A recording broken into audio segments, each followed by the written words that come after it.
penyerang itu bisa mengetahui bagaimana tuh struktur datanya, data XML-nya atau mengubah data yang biasanya itu tidak dapat mereka akses.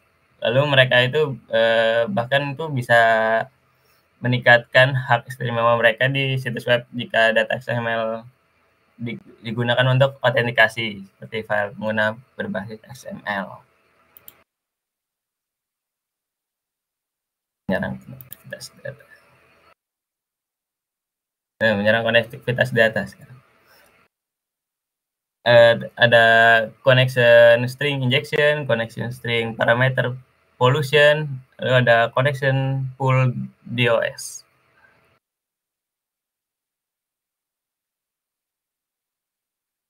Connection string injection, ya, string koneksi database sering digunakan pada aplikasi untuk terhubung ke database. Nah, dalam lingkungan autentikasi yang didelegasikan, penyerang itu bisa menyuntikkan parameter dalam string koneksi dengan menambahkannya dengan karakter titik koma. Nah, serangan injeksi string ini dapat terjadi ketika rangkaian string dinamis digunakan untuk membangun string koneksi berdasarkan input pengguna. Nah, pada gambar ini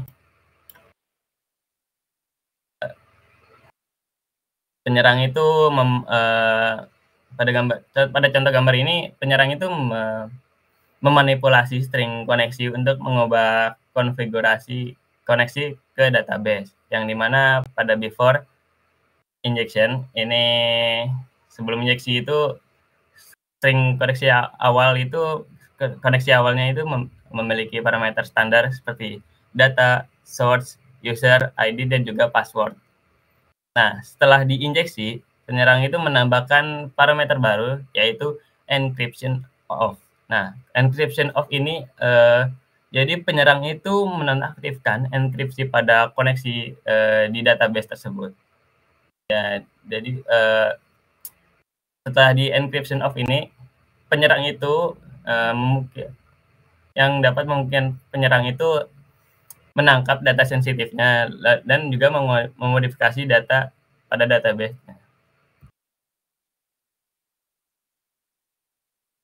Selanjutnya itu ada CSPP. Jadi dalam serangan connection string parameter pollution, penyerang itu menimba nilai parameter dalam string koneksi.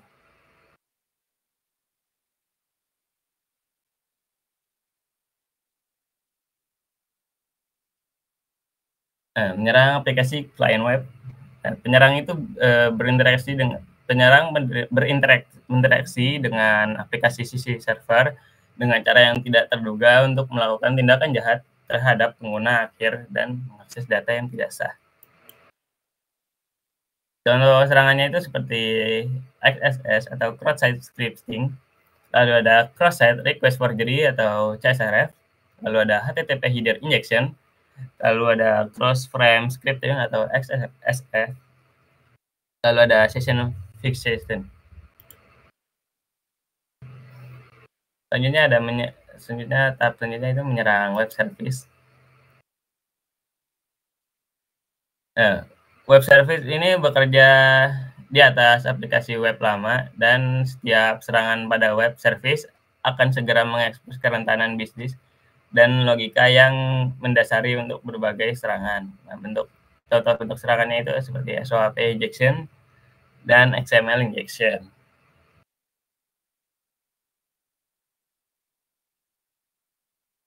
Oke, mungkin materinya, apakah ada yang ingin bertanya?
Oke, mungkin dari Kanelani dulu. Ini ditanya cara kita mengetahui secara real time ya. Serangan terhadap server itu bagaimana? Tanda-tanda yang harus kita waspadai apa? Ada notifikasi atau apa? Nah, jadi untuk mendeteksi serangan secara real time pada server itu kita bisa menggunakan IDS atau IPS. Nah, mereka itu akan memantau network traffic kita dan juga mencatat aktivitas yang mencurigakan pada traffic tersebut. Nah, untuk tanda-tanda serangannya ini contohnya itu seperti lonjakan traffic yang terjadi secara tiba-tiba.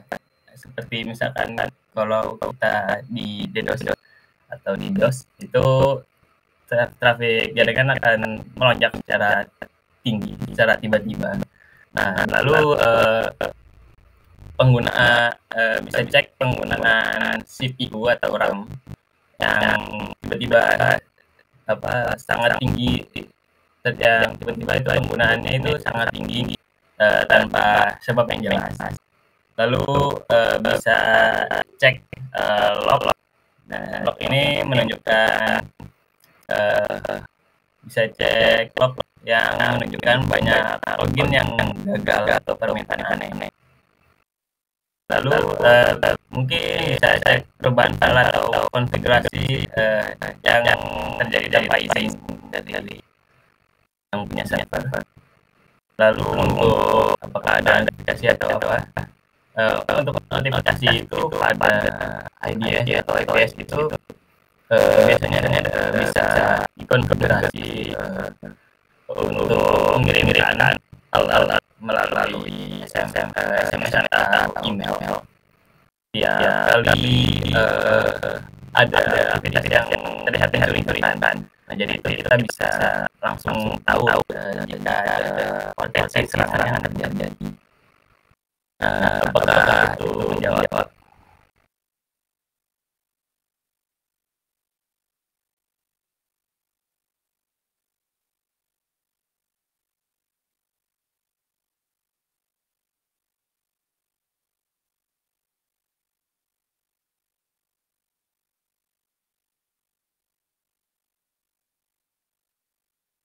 Sama-sama. Ada yang ingin bertanya lagi?